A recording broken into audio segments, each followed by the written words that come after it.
Yes. Yeah. Okay. This Now, is exactly like craps. if you have a city, then you collect double. So that 8 or 10 rolls, then I would take 2. Because a city is worth 2 resources. You've invested in that city. Okay.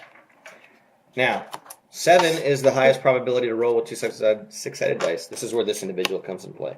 He is the robber. He's in the desert. The desert has no value whatsoever. So if you have a settlement anywhere around here, you get no Lessens benefit your for being probability. there. Okay. So you don't want to be in the desert. You don't want to be, No. but you might have to be for whatever reason. Okay. Vegas, So how baby. this works is Yeah. there's 2 ways to mess with the robber. The first way, the first and most obvious way, is you roll a 7. All right. When you roll a 7, 2 things happen. One, you can't. Everybody counts their cards, their resource cards in their hand. You're distracting me. If you have more than 7 resource cards and a 7 is rolled, you have to give up half of that, rounded down, To the robber? piles. Back to the piles. Okay, that's the first thing that you do. If everybody is under the limit, then you're good to go. Okay, the person who rolled the 7 gets to take this robber and place it over any of these numbers. Okay, preferably, preferably you don't want to do it where you have a settlement, obviously. So if your opponents all have settlements here or surrounding it or whatever, you want to place it there, and then whenever a 9 is rolled, this 9's okay, but this 9 you cannot collect a resource on. Okay, now, so same thing. If that is there, and let's say Ted and I have a resource, or we have both settlements there, you roll the 7, you block our 9. Then the other benefit you get is you can steal a card from us. You could pick me or him and say, you know what, I want to take a card from you. I may have no cards, he may have 1 card, or whatever the case may be. All right? That's how the robber works. The other way to use the robber is you have a card. This is your development card, development deck. All right? The development deck, this is how you buy it. You have to spend a sheep, a wheat, and an ore, and you can buy one of these cards. Okay? It's totally random what you draw. Okay? But there's 3 different kind of cards in here. Okay? There's these green cards, which allow you to do a special function. Okay, in this case. I don't need a green card anymore. Nice. This particular green card is called Monopoly, and that basically says you can select one resource, and everybody at the table gives you all of that resource that they have. Wow. So it can backfire on you. Somebody may not have the resource you want. That's if you draw that randomly. Right, it's totally random. Okay. This is the other kind of card in there. There's 5 of these cards. Okay. These are victory points. It's just a free victory point. Okay, and this one's the university. There's other ones called the market or whatever. Then you have these cards, the knight cards, all right? The knight cards help you manipulate that automatically.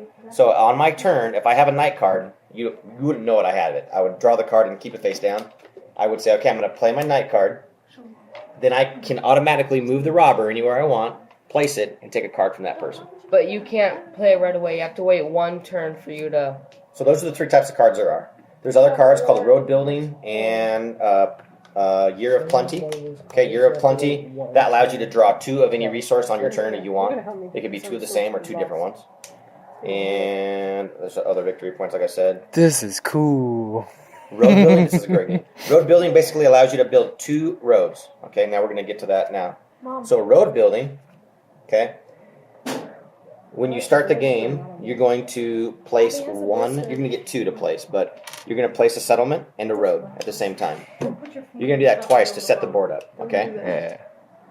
When you build a settlement, the settlements can only be a minimum of 2 segments away. So these are hexes, right? Yeah.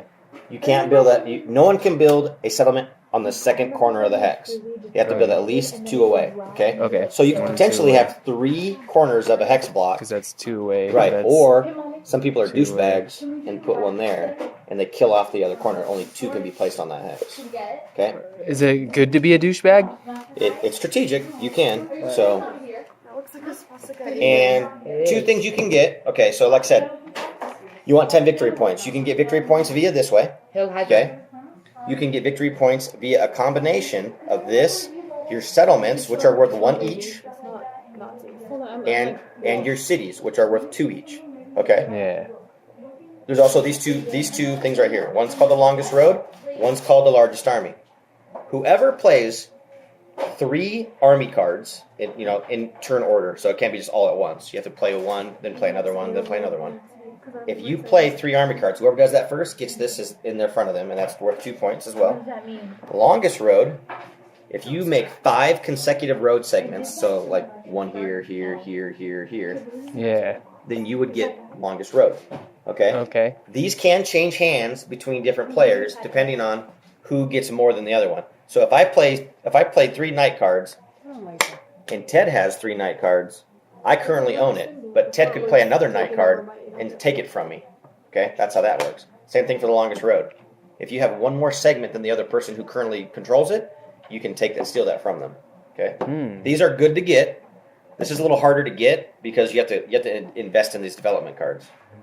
That's kind of easier to do, but it depends on if you pick the right resources. How do you win this game? Okay, you have to get 10 victory points. Oh. So like I said, a combination of settlements, cities, possibly victory points within the deck, and one of these two, or both, if you're able to get both of them. I heard these games last forever, or they can. They can go fairly quick. Really So quick. I would say this is going to be at least an hour.